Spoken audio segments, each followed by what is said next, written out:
Napakaimportante na sinusulat natin yung mga goal natin at nakikita natin para mapagplanuhan natin at makapag-take tayo ng action para ito ay ma-hit natin.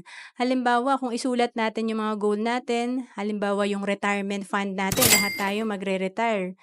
Kung may target ka na after 15 years, ma-hit mo yung 5 million retirement fund, kailangan mo mag-ipon ng 20,000 per year kung ikaw ay naglalagay lang sa 4% ang interest ng iyong pera. Pero 'pag natuto tayong mag-invest kagaya ng kumikita ng 12% per year, mas maliit ang kailangan nating ipunin, 10,000 per month lang. Ang laki ng difference kung hindi tayo marunong mag-invest, 20,000 per month ang kailangan nating ipunin, sobrang laki. Pero 'pag marunong tayong mag-invest, 10,000 per month lang ang kailangan nating ipunin. And saan ba tayo puwedeng magsimula lalo na kung para sa retirement natin? Puwede kang magsimula sa Kaiser. Ito yung tinatawag na 3-in-1 na level 1 investing natin.